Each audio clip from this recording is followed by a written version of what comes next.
Sud Radio, la vérité en face, Jean-François Achili. 0826 300 300, vous avez la parole, vous réagissez sur Sud Radio. Mon invité ce matin, bonjour à vous, Emmanuelle Galichet. Ravi de vous recevoir. Vous savez pourquoi? Parce que vous êtes pour moi l'experte qui va nous éclairer sur ce nucléaire iranien dont nous parlons depuis une semaine.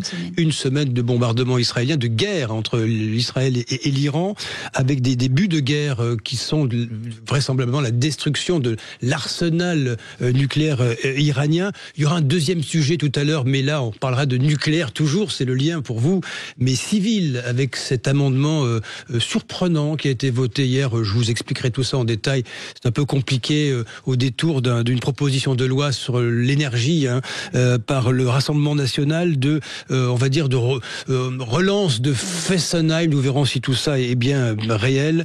En tous les cas, pour l'instant, Emmanuelle Galichet, 7e jour de guerre Israël-Iran, et avec vous, j'aimerais essayer de faire comprendre à ceux qui nous écoutent, est-ce que la cible de l'armée israélienne peut être atteinte, à savoir cette destruction de l'arsenal nucléaire iranien?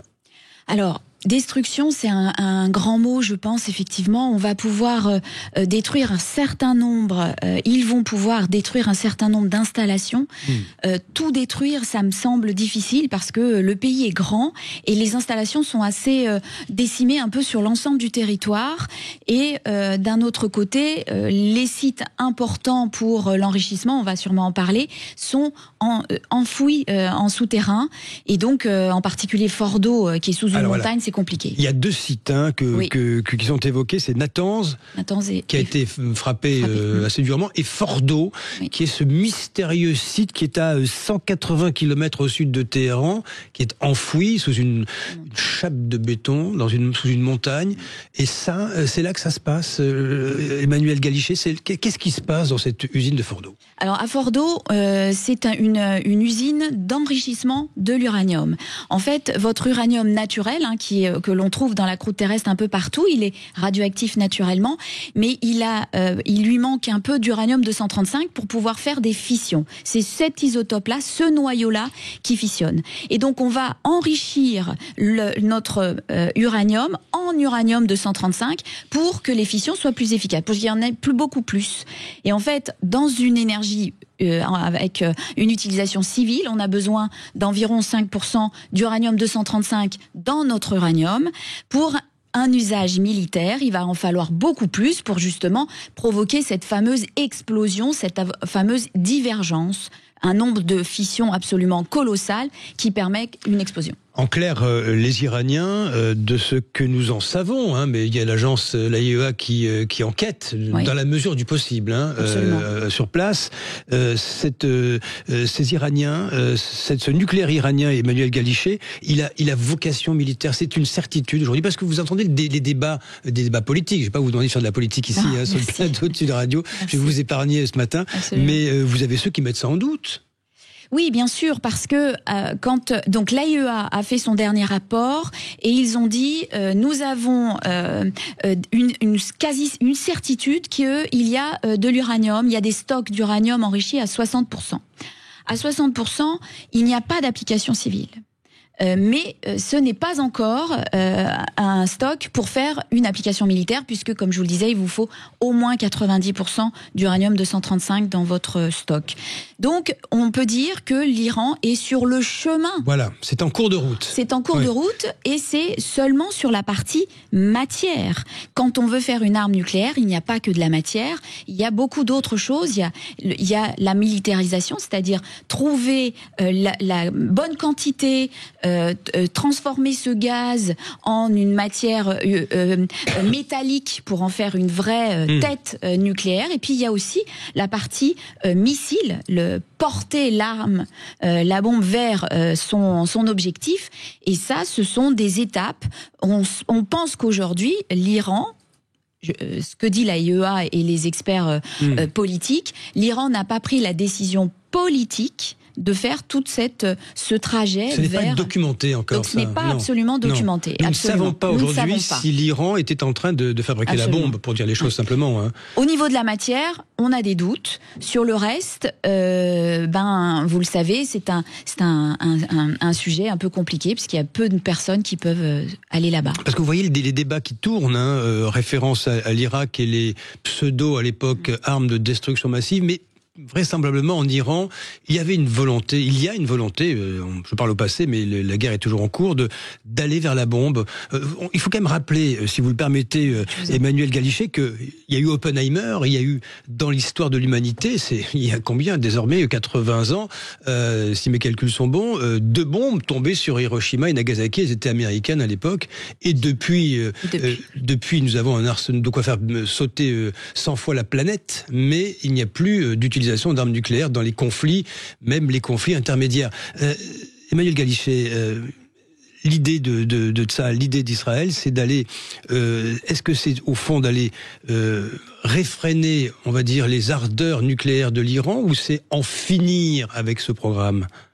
Alors juste pour revenir sur votre effectivement Oppenheimer, vous avez totalement raison de dire que depuis Nagasaki et Hiroshima, nous n'avons pas utilisé l'arme nucléaire. Elle est devenue une arme de non-utilisation, justement, l'arme de dissuasion nucléaire. Et c'est bien comme cela qu'elle doit rester. Et donc, effectivement, Israël a un doute sur cette idée-là envers l'Iran. Et donc, ils se sont dit, ils avaient sûrement une fenêtre ce vendredi dont on ne sait pas quel est exactement le paramètre qui les a fait prendre ce choix, pour dire, eh bien, l'Iran étant mon ennemi numéro 1, j'ai une menace existentielle, et donc j'essaye d'aller détruire ou au moins freiner. Alors détruire, comme je vous le disais, ça va être difficile, mais au moins freiner les ardeurs d'un programme militaire iranien. Alors Emmanuel Galichet, nous apprenons beaucoup de choses depuis une semaine. De mémoire, il y a GBU 57. De quoi s'agit-il? C'est une bombe américaine de 13 tonnes. L'ogive pèse très lourd, capable de s'enfoncer des dizaines de mètres pour aller peut-être casser la coque de béton de cette fameuse usine Fordo. J'ai envie de vous poser une question. Qu'est-ce qu'on sait de cette usine? C'est quoi? C'est immense, c'est souterrain, il y a des milliers de gens qui travaillent dessous, il y a du monde actuellement. Comment ça se passe? Comme dans les films de James Bond. Hein. Oui, c'est un peu. Oui, on peut prendre cette analogie. Oui, effectivement, si elle est encore, si elle n'a pas été arrêtée du fait des frappes aériennes, effectivement, vous allez avoir des salariés. C'est une usine d'enrichissement, donc elle a été construite donc justement pour se protéger d'attaques aériennes. Donc elle est sous une montagne, donc c'est vrai que ça va être difficile quand même de l'atteindre. Je suis pas compétente en grosses bombes. Mais justement, l'Iran l'a bien construite avec cet objectif-là, qu'elle soit un petit peu inviolable, cette usine. Et donc, c'est la dernière usine en date qui a été construite par l'Iran pour enrichir son uranium. Et on sait aussi qu'il y a des stocks d'uranium enrichi. Depuis quelques mois, quelques années, effectivement, l'AIEA avait des difficultés à aller visiter les sites. Normalement, l'Iran, du fait qu'il a signé le traité de non-prolifération, doit se montrer ouvert, se conformer évidemment à ses devoirs qui sont d'ouvrir ses installations aux experts. Ce qui n'est pas le cas depuis quelques années. C'est aussi pour ça que l'AIEA, dernièrement, dans une résolution de ses gouverneurs, a dit attention, là, nous n'avons plus la possibilité de vérifier. D'où la volonté d'Israël d'aller frapper. Il y a un doute, d'après vous, les services israéliens savent quelque chose? Ça, c'est de la géopolitique. Vous êtes spécialiste technique du nucléaire. Je ne vais pas vous embêter avec ça. Je rappelle que vous enseignez au Centre national des arts et métiers, au CNAM. Mais grosso modo, l'Iran aurait pu se contenter de façon manifeste de rester dans le nucléaire civil. Ah oui, tout à fait. Et ils en ont le droit en plus, puisque, comme je vous le disais, ils ont signé le traité de non-prolifération. Ça, ils ont le droit. Ils font partie des nations nucléaires mondiales. Ils ont été même les premiers bénéficiaires de Atom for Peace, justement dans cette idée que le nucléaire civil était quelque chose qu'on devait partager entre tous les pays du monde. Et donc, ils ont le droit d'avoir une industrie nucléaire. Et d'ailleurs, ils l'ont. Ils ont presque autant de services médicaux nucléaires que la France. Ils traitent presque énormément de cancers de leur population. Ils ont tout à fait le droit. Et aussi, je rappelle qu'ils avaient un programme de production d'électricité d'environ 20-25 gigawatts, c'est-à-dire à peu près, ils voulaient construire à peu près une vingtaine de réacteurs d'1 gigawatt, un peu comme les nôtres sur notre parc. Parce qu'il n'y a pas de, Emmanuel Galichet, il n'y a pas de centrale nucléaire qui produit de l'électricité comme nous avons ça chez nous en Iran. Alors il y en a une, une à Boucher qui a été construite par les Russes et qui est en exploitation depuis 2012. Oui. Donc ils le font déjà. Ça a été dit au sujet de l'autre site d'enrichissement baptisé Natanz, qui a été bombardé. Nous avons appris, alors ces informations sont des informations de guerre, hein, ça vaut ce que ça vaut, mais c'est souvent recoupé que des ingénieurs ont été tués. Oui. Ça signifie quoi? Ce sont des personnels qui étaient, j'imagine, vous savez, les militaires, vous tuez un général, mais il y a un lieutenant-colonel qui peut le remplacer du jour au lendemain, qui était sur le terrain, qui connaît presque même mieux le terrain que le général qui, lui, dans un bureau. Là, c'est pas le cas avec les ingénieurs. Comment ça se passe? Ça veut dire quand vous tuez, il faut dire les choses comme ça, des ingénieurs nucléaires qui sont en Iran, vous cassez le système, non? Oui, vous avez raison. Vous avez raison. D'ailleurs, sans les tuer, nous l'avons aussi fait en France quand on a arrêté le programme nucléaire. Un certain nombre d'ingénieurs et d'industriels sont partis en retraite. Ils sont partis dans d'autres. Ils sont mis sur la touche. Et donc ça, c'est vraiment un coup porté très fort à une industrie, à un programme. Donc là, effectivement, avec ces gens qui ont été assassinés, ces ingénieurs assassinés, pour reconstruire un savoir-faire, une expérience, il faut des dizaines d'années. Alors, donc, en conclusion, cette guerre est en cours, ces frappes sont en cours. Il y a aujourd'hui des éléments qui font croire à une ambition de fabriquer la bombe nucléaire, mais il n'y a pas de... pardon, je ne mets pas ça en doute, hein, mais je ne suis pas en train de faire du complotisme sur Sud Radio, mais il y a j'imagine, des raisons objectives d'aller frapper l'Iran, et pas seulement sur l'histoire du nucléaire, parce que l'Iran, depuis toujours, hein, depuis 1979, a fait de la destruction d'Israël son axe principal, donc c'est une déclaration de guerre depuis si longtemps, mais sur le nucléaire, nous allons apprendre les choses au fur et à mesure, vous pensez ? Ça, je ne sais pas trop si les agences de renseignement mettront sur la place publique ce qu'ils savent ou ce qu'ils ne savent pas. Ce sont des stratégies militaires de défense de chacun des pays. Là-dessus, je peux pas me prononcer. Mais c'est vrai que le programme nucléaire, on a des doutes qu'il soit militaire. D'un autre côté, on a effectivement un pouvoir en place qui est un pouvoir islamiste. Et donc, on a quand même des doutes, même nous, en tant qu'Européens, sur l'usage de certaines défenses et armes.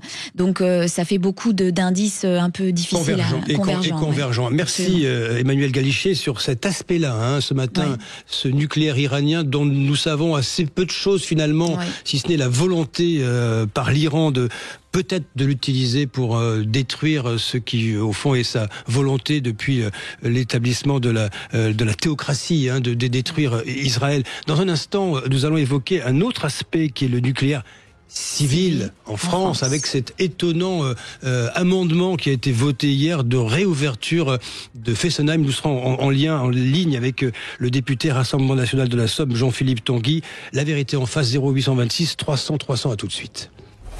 Sud Radio, la vérité en face, Jean-François Aquin. Avec notre invité dans la vérité en face, Emmanuel Galichet, vous êtes toujours là, hein, enseignante, chercheur en sciences et technologies nucléaires au CNAM, le Centre National des Arts et Métiers. Vous nous avez éclairé sur ce qu'est ce nucléaire iranien, du moins de ce que l'on en sait. Puis il y a l'autre sujet touchant au nucléaire civil cette fois, avec ce qui s'est passé chez nous hier à propos de Fessenheim. Je sais que vous êtes en ligne. Bonjour Jean-Philippe Tanguy.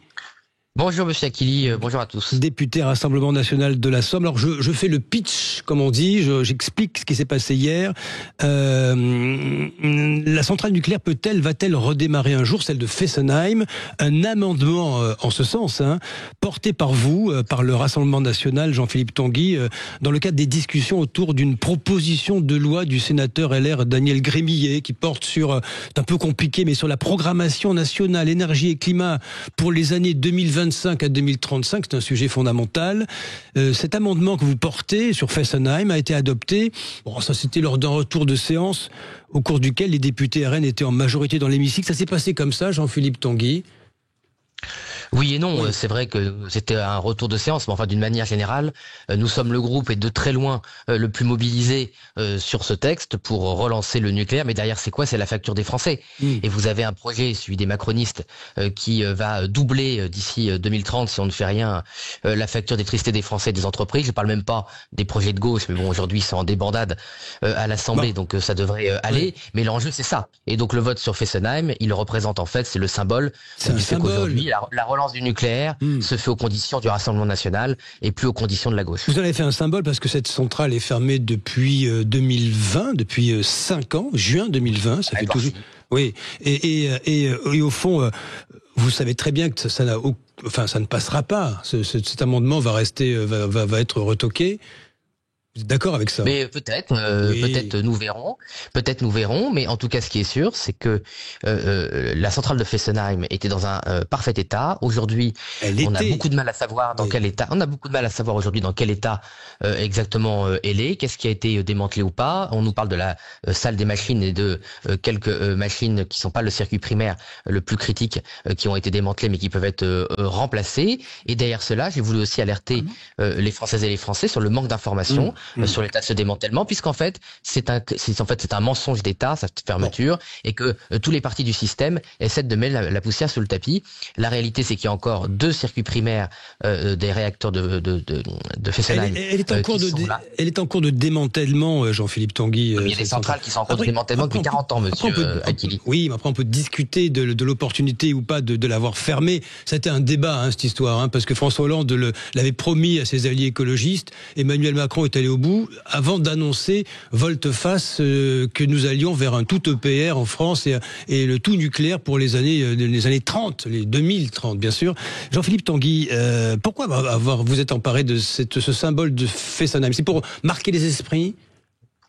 Mais c'est pour marquer les esprits, mais c'est aussi que la France ne peut pas se permettre, monsieur Akili, d'avoir 2 réacteurs dont un nombre d'équipements sont encore en parfait état, les plus critiques, et essayer de perdre du temps et refuser de dire la vérité aux Français. Donc moi, au Rassemblement National avec Marine Le Pen, Jordan Bardella, on veut dire la vérité aux Français. Dans quel état est le démantèlement? Et si ce démantèlement n'a pas atteint une situation critique, eh bien oui, on peut la relancer.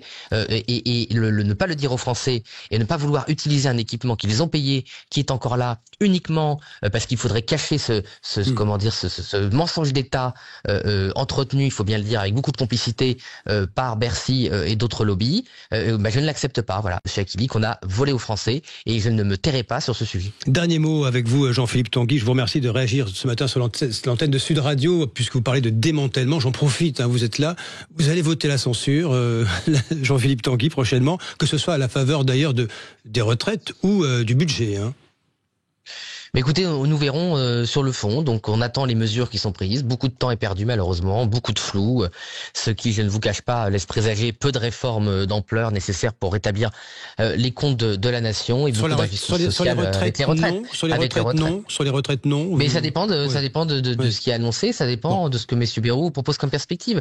Mais si vous voulez, nous on n'est pas des idéologues, donc on se prononce pas avant de savoir ce qui se passe. Et je pense que si beaucoup de Françaises et de Français nous font confiance et de plus en plus, c'est qu'ils apprécient aussi qu'au-delà de notre programme et de ce qu'on défend, on juge aussi nos adversaires sur pièce et on essaie de faire avancer les choses et on n'est pas dans la politique du pire. Et une fois de plus, là, ce qui se passe aujourd'hui sur l'énergie, vous savez, vous me connaissez un peu, ça fait 12 ans que je me bats sur le nucléaire. Il y a 12 ans, on n'était pas nombreux, on était sur les doigts d'une main, monsieur Akili, vous le savez, pour défendre le nucléaire face à la pensée unique. D'accord? Donc aujourd'hui, tout le monde a retourné sa veste et je suis très fier de ce qu'on a fait avec Marine Le Pen. Et ce sera au jugé. Merci à vous, Jean-Philippe Tanguy, d'avoir réagi réagi sur l'antenne de Sud Radio. Emmanuel Galichet. Bonne journée. Merci à vous. Emmanuel Galichet, je ne vous demande pas de faire de la politique ce matin. Juste techniquement, une centrale nucléaire fermée depuis, qui ne tourne plus, c'est le cas, depuis 5 années désormais, ça peut redémarrer ?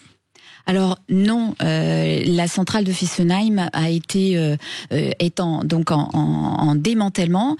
La partie salle des machines, donc toute la partie secondaire, turbine alternateur, est totalement vide aujourd'hui. Vide. Les turbines sont parties, des morceaux des turbines sont partis au Blayais. Il y en a d'autres dans d'autres centrales. Les équipements ont été récupérés pour être réutilisés. Le combustible, évidemment, a été déchargés et les circuits primaires sont en train d'être, on va dire, lavés de toute radioactivité. Donc on est sur des choses, enfin voilà, on est en train de démanteler. C'est un peu une coquille vide aujourd'hui, Fessenheim. Voilà, alors effectivement, le génie civil est toujours là. Il y a un certain nombre de tuyauteries effectivement qui sont encore en place, mais on est sur vraiment un processus de démantèlement. Elle était en fin de vie. Alors, moi, je dirais pas qu'elle était en fin de vie. Elle était en très bon état. Mais tourne, oui. Absolument. Il faut le dire. Elle était en bon état. Elle avait été, l'ASN, à l'époque, c'était l'autorité de sûreté nucléaire, avait donné son feu vert pour continuer l'exploitation. Elle était effectivement la plus vieille centrale de France, mais elle était en très bon état. Elle avait été bien maintenue par les équipes d'EDF. Ah, voilà. Donc, peu de chance que cette centrale, même aucune chance qu'elle ne reparte un jour. Non, aujourd'hui, en plus, il y a quand même un nouveau projet sur le site. Il faut quand même le dire. Il y a un projet de technocentre. Il se passe autre chose. Il se passe autre chose, un projet de recyclage de matériaux. Et on espère quand même que cette centrale va rester une INB, c'est-à-dire une installation nucléaire de base. Et on pourrait imaginer, par exemple, qu'il y ait un petit réacteur, un prototype d'un petit réacteur qui puisse être construit sur cette INB, qui permettrait d'avancer un petit peu sur l'avenir du nucléaire en France. Très bonne idée en tous les cas. Merci Emmanuel Galichet. Merci pour vos lumières ce matin sur Sud Radio, enseignante-chercheur en sciences et technologies nucléaires au CNAM. J'ai tout compris avec vous. C'est formidable. Merci. C'est la fin de La Vérité en face. Dans un instant, les médias avec Valérie Expert et Gilles Gansman. Vous restez avec nous sur Sud Radio, bien évidemment.